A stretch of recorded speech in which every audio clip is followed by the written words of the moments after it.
और कल 25 अगस्त को शाम में 4 बजे से लेकर शाम के 6:30 बजे तक एंटी करप्शन के साथ मिलकर कंप्लेनेंट ने जो है एक ट्रैप किया और सुल्तान वायरमैन को 50,000 रंगे हाथों रिश्वत लेते हुए पकड़ा गया। ऐसी केस रजिस्टर्ड हुई थी। एफआईआर में लिखा है कि सुल्तान बाउंसर है जी किसी अधिकारी के नाम पर पैसे नहीं रखना करे, जो उसका नाम जी 50,000, तो पैसे उसको ही देने वाला था या किसी और जिम्मेदार को देकर वो काम कर रहा था? जी, उनके दोस्त ने ऐसा बताया, एफआईआर के हिसाब से ऐसा है कि उनके दोस्त ने बताया है कि ये जो सुल्तान वायरमैन है उसका कोई रत्नाकर बोल के साहेब है पावर सप्लाई लिमिटेड में, तो उनसे बहुत अच्छे ताल्लुकात है, वो उनसे काम करवाने वाले हैं।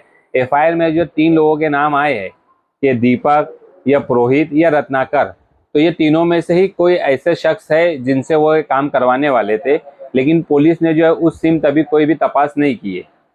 कंपनी को लेकर एक एंटी करप्शन का मामला आया है आरोपी के खिलाफ, तो क्या डिटेल्स?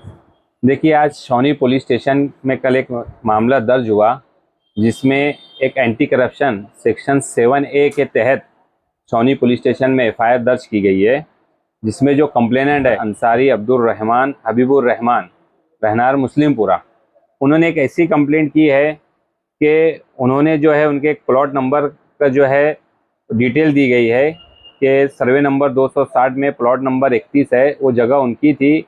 उन्होंने जो है electricity power supply company limited के अंदर उन्होंने एक एप्लीकेशन दिया था कि मुझको मीटर चाहिए, कोटेशन की अमाउंट भी उन्होंने भर दी थी, लेकिन उनको जो है इलेक्ट्रिसिटी का मीटर मिला नहीं। इसके लिए वो जब पावर सप्लाई लिमिटेड ऑफिस में गए, उस वक्त उनकी जो है मुलाकात हुई है कोई दीपक नाम के साहब से, तो उन्होंने ऐसा बताया है कि इस जगह पर जो है ये प्लॉट के ऊपर 1,26,324 रुपया चोरी की अमाउंट बाकी है और 40,000 रुपया कंपाउंडिंग चार्जेस है। जब तक आप ये अमाउंट नहीं भरते आपको मीटर नहीं दिया जाएगा। उसके बाद जो है उन्होंने पावर सप्लाई लिमिटेड के ही पुरोहित बोल के एक साहब है, उससे मुलाकात की है। उन्होंने भी उनको कहा है कि आप जब तक ये पैसे नहीं भरेंगे आपको इलेक्ट्रिक मीटर नहीं मिलेगा। कुछ दिनों के बाद उनके एक दोस्त है, उन्होंने उनके दोस्त से कहा, तो उनके दोस्त ने जो है कहा कि मेरा एक पहचान वाला सुल्तान वायरमैन है जिसका पावर सप्लाई लिमिटेड के रत्नाकर साहब से बहुत अच्छे कांटेक्ट है, मैं उनसे तुम्हारी मुलाकात करवाता हूँ और आपका काम हो जाएगा।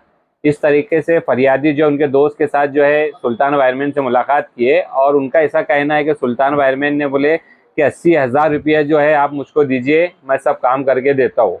उसी तर्ज पे उन्होंने जो है एंटी करप्शन के ऑफिस में जाकर कंप्लेंट की और कल 25 अगस्त को शाम में 4 बजे से लेकर शाम के 6:30 बजे तक एंटी करप्शन के साथ मिलकर कंप्लेनेंट ने जो है एक ट्रैप किया और सुल्तान वायरमैन को 50,000 रंगे हाथों रिश्वत लेते हुए पकड़ा गया। ऐसी केस रजिस्टर्ड हुई थी। हमने जब आज पुलिस वालों ने जब इनको आज हाजिर किया तो 3 दिन की पुलिस कस्टडी मांगी थी कि हमको वॉइस सैंपल लेना है और इनका कोई साथीदार है क्या, कुछ ज़रूरी लोग हमको जवाब लेना है, इसके लिए हमको 3 दिन की पुलिस कस्टडी दी जाए।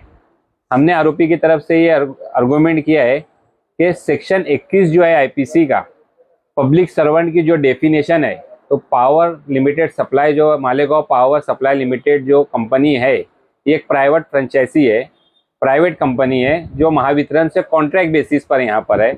इसके लिए जो सेक्शन 21 है आईपीसी का सेक्शन 21 में पब्लिक सर्वेंट की जो डेफिनेशन है उसमें ये आता नहीं है। और एफआईआर के अंदर भी जो इल्ज़ामात है कि ये जो पैसे सुल्तान वायरमैन ने लिया, जिसको ऐसा भी बताया गया है कि वो पावर सप्लाई लिमिटेड कंपनी में बाउंसर बोल के काम करता था, तो ये पैसे उसने जो है पावर सप्लाई लिमिटेड के अधिकारी के लिए लिया है।